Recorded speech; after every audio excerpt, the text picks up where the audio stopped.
ہمیشہ بڑے فخر سے بتایا کرتا ہوں کہ اسکول کے زمانے میں سب سے پہلے جس کالم نگار کو پڑھنا شروع کیا وہ عطاء الحق قاسمی صاحب تھے۔ جب میں نے کالم لکھنا شروع کیا تو جن سینئر سے بہت حوصلہ افزائی اور رہنمائی ملی ان میں قاسمی صاحب سر فہرست تھے۔ وہ میرے لیے استاد کا درجہ رکھتے ہیں۔ کل انہوں نے فون پر مجھے پوچھا کہ بنگلہ دیش میں شیخ مجیب الرحمان کے مجسموں پر حملے کیوں کیے جا رہے ہیں؟ کہیں بنگلہ دیش میں دوبارہ فوجی حکومت تو قائم نہیں ہونے والی؟ قاسمی صاحب نے ایک سانس میں بہت سے سوال پوچھ لیے۔ جب میں نے جواب دینا شروع کیا تو انہوں نے اعلان کیا کہ ٹھیک ہے، اپنے کالم میں تفصیل بیان کر دینا۔ کالم کا دامن تنگ ہے، زیادہ تفصیل میں نہیں جا سکتا، لیکن اپنے مہربان استاد کے حکم کی تعمیل میں عرض ہے کہ بنگلہ دیش میں پہلی دفعہ شیخ مجیب الرحمان کے مجسمے پر حملہ نہیں ہوا۔ ایسا پہلے بھی کئی بار ہو چکا ہے۔ شیخ مجیب الرحمان کو بنگلہ دیش میں بنگلہ بندھو یا بابائے قوم کا درجہ دیا جاتا ہے۔ 1975 میں بنگا بندھو کے قتل کے بعد نہ صرف ان سے بابائے قوم کا اعزاز چھیننے بلکہ بنگلہ دیش کا قومی ترانہ اور قومی پرچم تبدیل کرنے کی بھی کوشش ہوئی۔ 5 اگست 2024 کو میں نے اپنے اس کالم میں عرض کیا تھا کہ شیخ حسینہ واجد سری لنکا کے سابق صدر راجہ پکسا کے انجام کی طرف بڑھ رہی ہیں۔ راجہ پکسا 2022 میں عوامی دباؤ پر کولمبو سے اپنے خاندان سمیت فرار ہو گیا تھا۔ کچھ عرصے کے بعد اسے سری لنکا واپسی کی اجازت مل گئی تھی۔ حسینہ واجد 5 اگست کی دوپہر ڈھاکہ سے بھارت فرار ہو گئیں اور ان کے فرار کے چند لمحوں بعد عوام کا ہجوم وزیر اعظم ہاؤس میں گھس کر توڑ پھوڑ کر رہا تھا۔ حسینہ واجد کے زوال کے بعد پاکستان میں یہ بحث شروع ہوئی کہ ہمیں بنگلہ دیش کے حالات سے کیا سبق سیکھنا چاہیے۔ کچھ سیاستدانوں نے یہ امید بھی لگا لی کہ جو بنگلہ دیش میں ہوا وہ پاکستان میں بھی ہو جائے گا۔ وہ یہ بھول رہے ہیں کہ بنگلہ دیش میں 300 سے زیادہ نوجوانوں نے اپنی جانیں قربان کر کے حسینہ واجد کو اقتدار چھوڑنے پر مجبور کیا ہے۔ کیا آپ بنگالیوں کی طرح گولیاں کھانے کے لیے تیار ہیں؟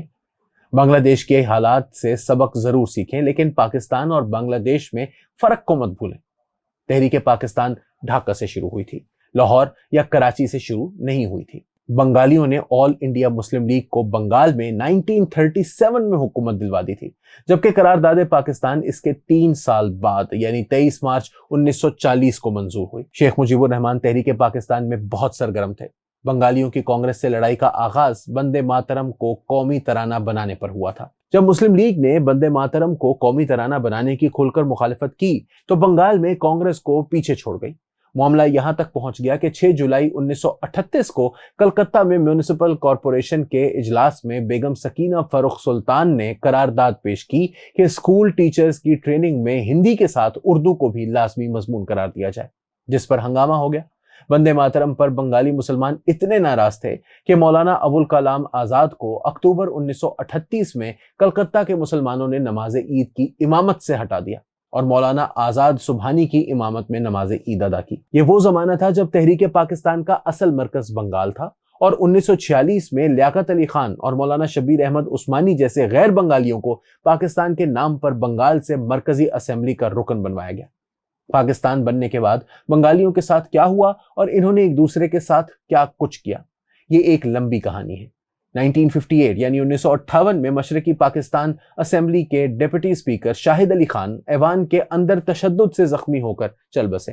ان کی موت کا شیخ مجیب نے بہت فائدہ اٹھایا۔ 1965 میں شیخ مجیب نے ایوب خان کے مقابلے پر محترمہ فاطمہ جناح کا ساتھ دیا۔ فاطمہ جناح کو دھاندلی سے ہرا دیا گیا اور پھر 1970 کا الیکشن آیا۔ شیخ مجیب کو اکثریت مل گئی۔ انہیں اقتدار منتقل کرنے کی بجائے فوجی آپریشن کیا گیا، جس کے نتیجے میں پاکستان 2 لخت ہوا۔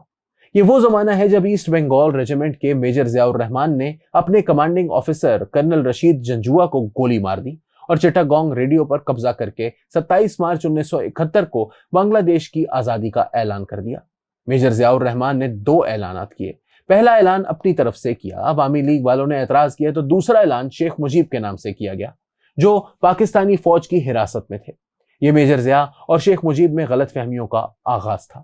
میجر ضیاء اپنے آپ کو آزادی کا ہیرو سمجھتا تھا، لیکن سیاسی دباؤ پر اسے شیخ مجیب کو بنگلہ بندھو تسلیم کرنا پڑا۔ 15 اگست 1975 کو بنگلہ دیشی فوج کے جن افسران نے شیخ مجیب کے خلاف بغاوت کی، ان میں لیفٹیننٹ جنرل ضیاء الرحمان بھی شامل تھے، جو بعد میں بنگلہ دیش کے صدر بنے اور پاکستان میں ان کی بہت آؤ بھگت کی جاتی تھی۔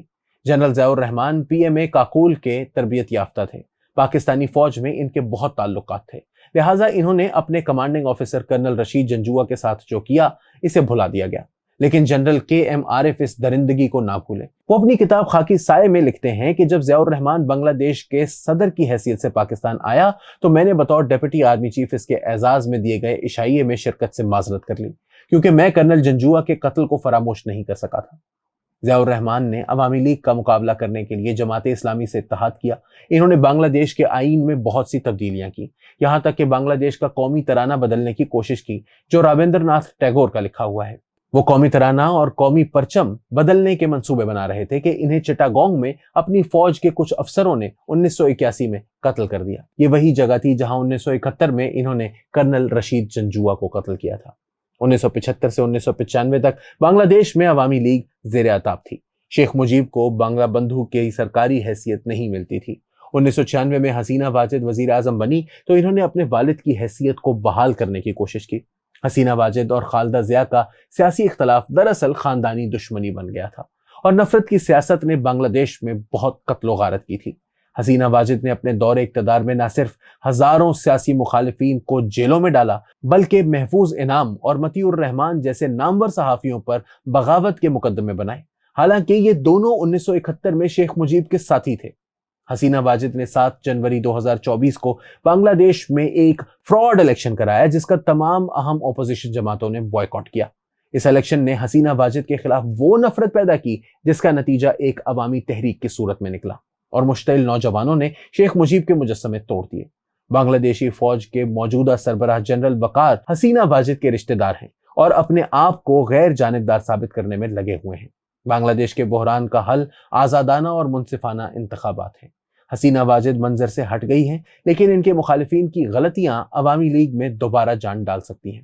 ہمیں اپنی سیاست میں سے نفرت اور انتقام کو ختم کرنا ہوگا، کیونکہ نفرت اور انتقام کی سیاست کا انجام وہی ہوتا ہے جو حسینہ واجد اور ان کے والد کے مجسموں کا ہوا۔